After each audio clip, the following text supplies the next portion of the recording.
ವಿಸಿರೋಡು ಧರ್ಮಸ್ಥಳ ರಾಷ್ಟ್ರೀಯ ಹೆದ್ದಾರಿಯ ನಾವೂರು ಸಮೀಪ ಬಸ್ ತಂಗುದಾಣವೊಂದು ಇಂದು ನಾಳೆ ಮುರಿದು ಬೀಳುವ ಸ್ಥಿತಿಯಲ್ಲಿದೆ ಎಂದು ಸ್ಥಳೀಯರು ಆರೋಪಿಸಿದ್ದಾರೆ. ಬಂಟ್ವಾಳ ತಾಲೂಕಿನ ನಾವೂರು ಗ್ರಾಮ ಪಂಚಾಯತ್ ವ್ಯಾಪ್ತಿಗೆ ಒಳಪಡುವ ಹಳೆಗೇಟು ಎಂಬಲ್ಲಿನ ಸಾರ್ವಜನಿಕರ ಅನುಕೂಲಕ್ಕಾಗಿ ನಿರ್ಮಿಸಲಾದ ಬಸ್ ತಂಗುದಾಣಕ್ಕೆ ಅಪರಿಚಿತ ವಾಹನವೊಂದು ಡಿಕ್ಕಿಯಾಗಿ ಮುರಿದು ಬೀಳುವ ಸ್ಥಿತಿ ನಿರ್ಮಾಣವಾಗಿದೆ. ಈ ಬಗ್ಗೆ ಸಂಬಂಧಪಟ್ಟವರಿಗೆ ತಿಳಿಸಿದ್ದರೂ ಕೂಡ ಯಾವುದೇ ಸ್ಪಂದನೆ ದೊರೆತಿಲ್ಲ ಎಂದು ಸ್ಥಳೀಯರು ಆರೋಪಿಸಿದ್ದಾರೆ. ಇದು ಮುರಿದು ಬಿದ್ದರೆ ಜನರ ಪ್ರಾಣಕ್ಕೆ ಅಪಾಯವಾಗುವ ಸಾಧ್ಯತೆ ಹೆಚ್ಚಿದೆ.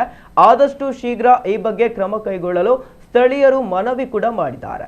ಈ ಬಸ್ ನಿಲ್ದಾಣದಲ್ಲಿ ಬೆಳಗ್ಗೆ ಹಾಗೂ ಸಂಜೆ ವೇಳೆ ಅನೇಕ ವಿದ್ಯಾರ್ಥಿಗಳು ಬಸ್ಗಾಗಿ ಕಾಯ್ತಾ ಇರ್ತಾರೆ.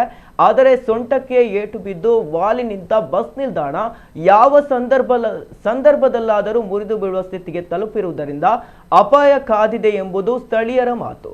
ಹಾಗಾಗಿ ಜಾಹೀರಾತು ಮುಖೇನ ಸ್ಥಳೀಯ ಗ್ರಾಮ ಪಂಚಾಯತ್ ಲಾಭದ ದೃಷ್ಟಿಯಿಂದ ಖಾಸಗಿ ಕಂಪನಿಗಳಿಗೆ ಬಸ್ ನಿಲ್ದಾಣ ನಿರ್ಮಿಸಲು ಅವಕಾಶ ನೀಡಿದೆ. ಇದೀಗ ಅದೇ ಗ್ರಾಮ ಪಂಚಾಯತ್ನ ಅಧಿಕಾರಿಗಳು ಸಮಸ್ಯೆ ಪರಿಹಾರಕ್ಕೆ ಕ್ರಮ ಕೈಗೊಳ್ಳುವಂತೆ ಸಾರ್ವಜನಿಕರು ಒತ್ತಾಯಿಸಿದ್ದಾರೆ.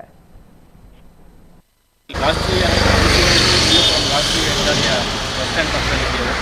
ಇಲ್ಲಿ ಒಂದು ವ್ಯವಸ್ಥಿತವಾದ ಒಂದು ಬಸ್ ಸ್ಟ್ಯಾಂಡ್ ಇತ್ತು. ಸುಮಾರು 6 ತಿಂಗಳ ಹಿಂದೆ ಯಾವುದೋ ಒಂದು ಅಪರಿಚಿತ ವಾಹನ ರಾತ್ರಿ ಡಿಕ್ಕಿ ಹೊಡೆದು ಅದು ಜಖಮಗೊಂಡಿರ್ತದೆ. ತದನಂತರ ಯಾವುದೇ ಅದಕ್ಕೆ ಸಂಬಂಧಪಟ್ಟಂಥ ಯಾವುದೇ ಅಧಿಕಾರಿಗಳಾಗಲಿ ಪಂಚಾಯತ್ ಆಗಲಿ ಯಾರು ಇದನ್ನು ದುರಸ್ತಿ ಮಾಡಲಿಲ್ಲ.